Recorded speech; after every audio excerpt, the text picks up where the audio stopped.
Hello, I'm Richard Burton from the Richard Burton Watercolour channel here at Bepton on the Yorkshire coast. And today, well, summer's here. I've got my shorts on and we're out on the beach, and we're here at Bridlington Beach today. It's a bit windy, but nonetheless, it's glorious sunshine. The clouds are changing. There's a bit of cloud, so there's a bit of light changing. It's sort of early morning from Bridlington looking towards Sowerby, and you can see there's such a lot of colour change, and there's such a lot of interest with the sea and all the colours that come into play. And we're going to tackle a painting today of this wonderful view, and hopefully you're going to get a real understanding of how we're going to layer the washes, and we're going to apply some detail and really craft a painting that will really capture the mood and atmosphere of a sunny Bridlington Beach. Bridlington Beach here is famous for its miles of lovely sandy beaches, which obviously disappear through into the distance of Flamber Head and the cliffs. As you can see today, it's glorious sunshine at this moment in time, with the sun catching across the sea and the tide is going out, so we've got those pools of water which we're going to capture a different light as well.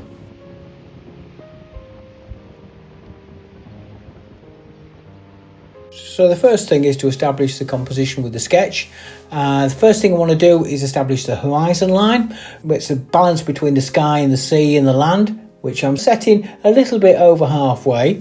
I then want to try and establish the sweep of the cliffs as they come towards the beach, and ensure that I get the right balance to ensure that I've got enough sand and I've also got enough sea, so I've got a reasonable mix of composition. The final touch before I start painting is to add some masking fluid just into the foreground, just to protect the chalk in the sand, so that I can put these nice washes on.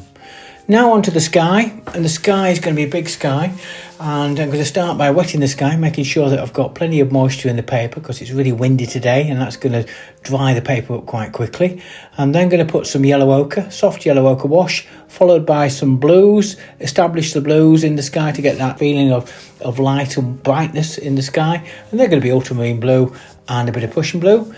And then after I've done that, I'm going to mix some greys, start with a light grey, and then which is going to be ultramarine and burnt umber, followed by a more established grey with a bit of crimson in that grey, so I get that varied feel to the sky that has depth. All done on the moist surface.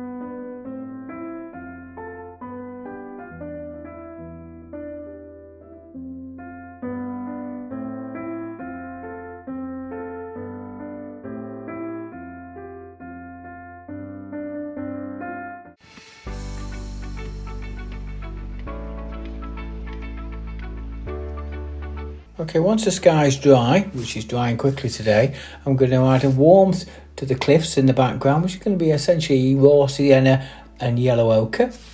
And then I'm going to start with the sea, which is going to be a variegated wash, starting with blue in the distance, ultramarine blue, Prussian blue, bring that down with a bit of crimson, and then transition that into that green turquoisey feel, which is going to have a little bit of yellow ochre in there, and then once again bring it down to a crimson finish for the very shallow water. And having that variation in the water really gives depth to the picture when we finally get it all put together.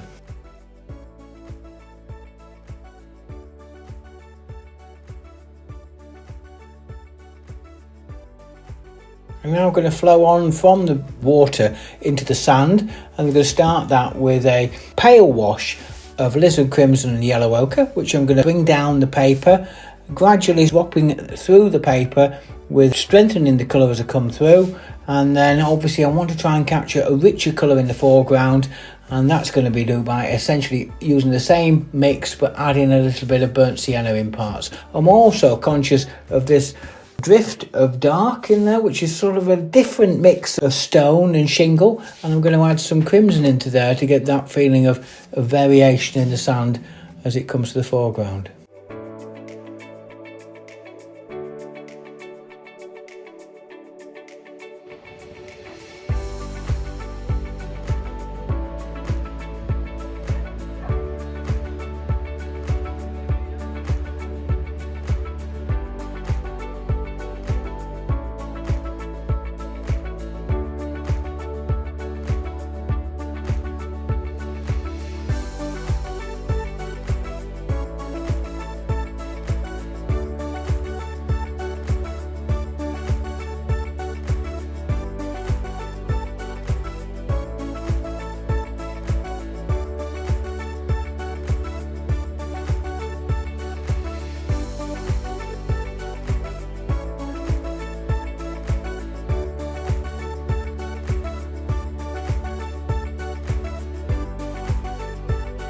Okay, so we're now going to start on the headland, which has got shade in the distance, and then we've got a brighter light in the foreground, which is really important. I want to catch that variation.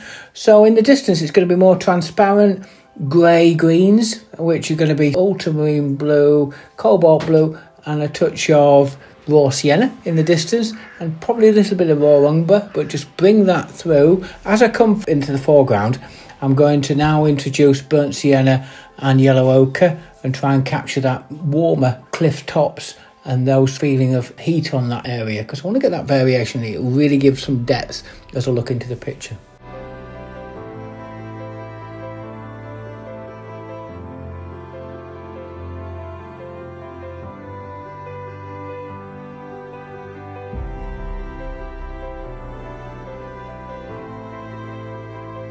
I'm then going to establish the darker tone at the bottom of the cliffs, which is essentially the seaweed and the rock pools, and that's going to be needing some ultramarine blue and a little bit of crimson.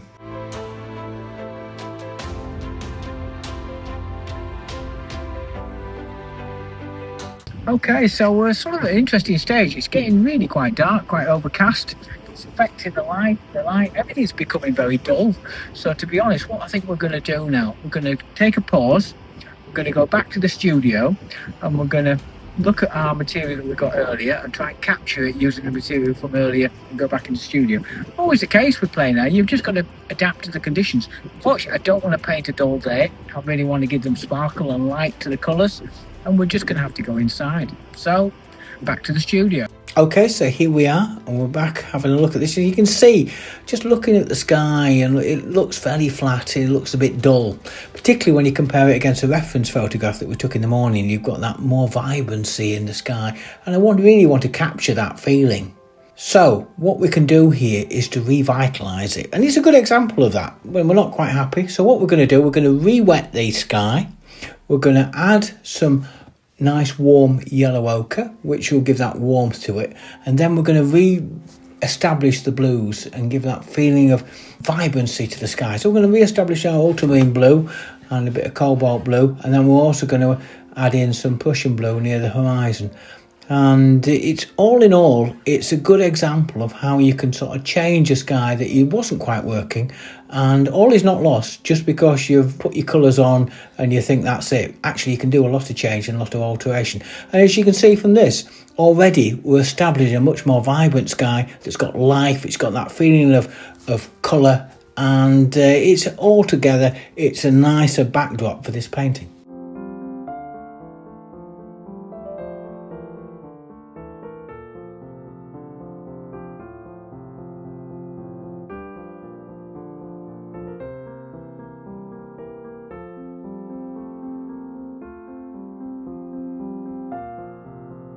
Now, after waiting for the sky to dry, I'm going to go back to the headland and establish those middle tones, with it going to be cooler in the distance and warmer in the foreground. So it's a case of looking at the greens, cooler greens, and then those warmer, vibrant green browns, ochres in the foreground.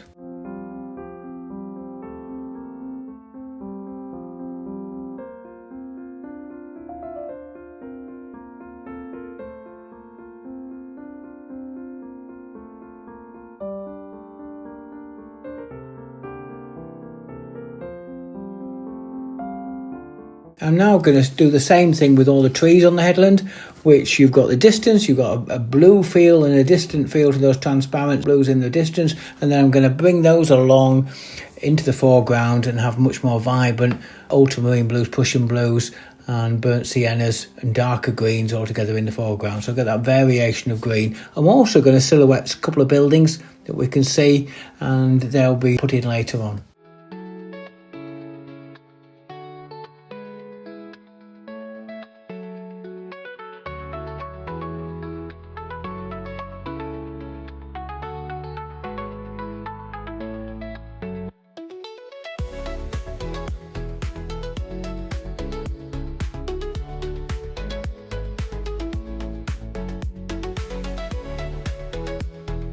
I'm now going to start by adding some warmer details into the cliffs, in the side of the cliffs, and also going to establish some of the colours in the buildings.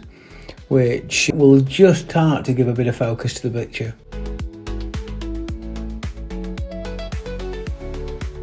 I'm then going to finish the cliffs with that shadow, which will hopefully then be sandwiched against that light that's in the middle of the cliffs, and the shadow is going to be essentially a bit of purple wash that's going to just go on there, and it will just provide that little bit of balance. Now we're dealing with a middle distance and foreground, and starting with the beach, we're going to look towards warming up the beach with another wash of sand, which is going to be crimson and yellow ochre with a touch of light red in there, just to give it sort of a bit more vibrancy. And I'm also going to deal with that shingle area in the middle with a little bit more crimson, a little bit more blue, just to pick out that feeling of differential change in the sand area.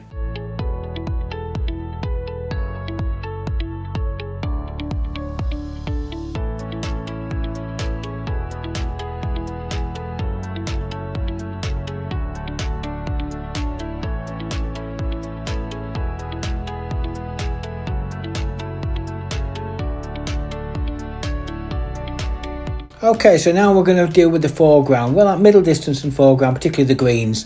And there's a variation of foliage and textures and plants and shrubbery to deal with. And we're going to start with the distance. The cliffs start to disappear and drop down into this grass.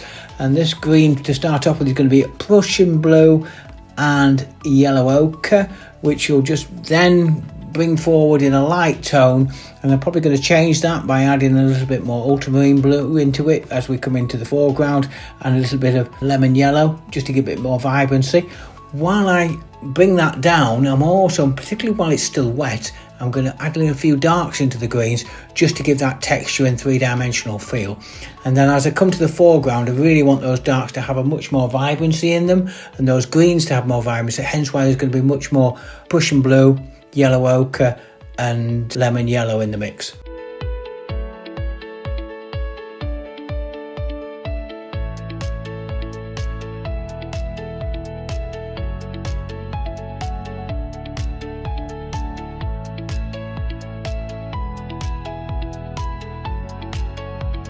Now while I'm waiting for the green to dry, I'm going to put those figures in the distance. They're going to be a range of figures. That are going to be a couple with a dog in the more middle distance, and then I'm going to put some figures in the beach, in the water, a little bit further background. They're just going to be simple greys that I'm going to drop in. And then after I've done that, my green is nice and dry. I'm now going to put the clay that's exposing itself in the foreground, which is going to be yellow ochre with a bit of alizarin crimson and a little bit of ultramarine blue, just to give it a bit of darkness in there. And then I'm going to dance my brush onto the areas that are white where the stone chalk is, and I'm going to take off the masking fluid from the paper to expose those chalk areas, and then I'm going to just drop some shade around them to try and capture that feeling of stones on the beach and general feeling of shadow in the picture, and trying to sort of give a little bit of interest into that foreground.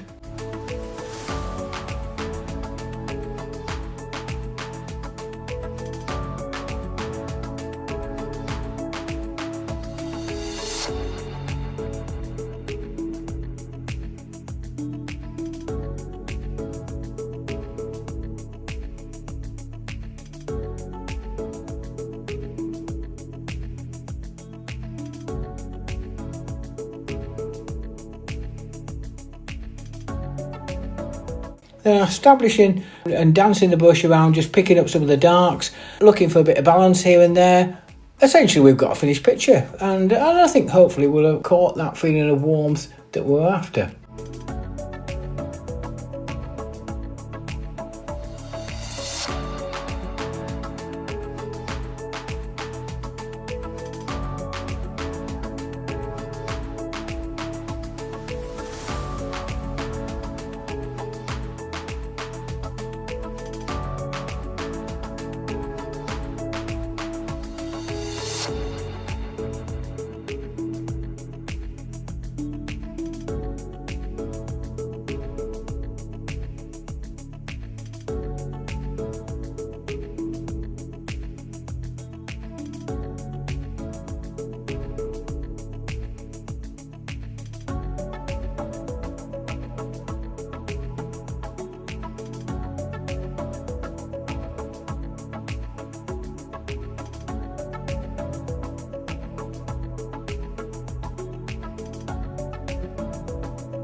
Okay, so there we have it. I'll put a mount on the final picture. I think we've captured what we were after. It's been a sort of an interesting day, obviously a little bit disappointed in the fact that we wanted to be out there all the time, but that's plein air watercolour for you. And it showed in a way that shows you how we can actually bring it back to the studio. We altered the sky. It wasn't finished. We could alter the sky by adding a few colours, adding a few different variations. We've been able to change it, and with the right sort of techniques and the right guidance and the right understanding, you can see how you can really change a painter without losing any of the magic behind it. So that's really something that I think we've been able to show off today. So there we are. That's the final picture.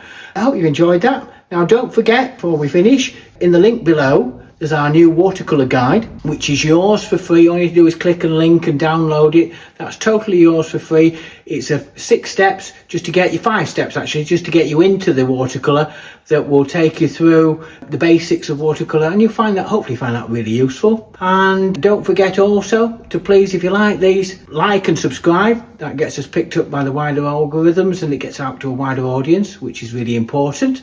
And finally then, from back in the studio after a sunny Bridlington this morning, I'd like to say, hope you enjoyed that and keep painting.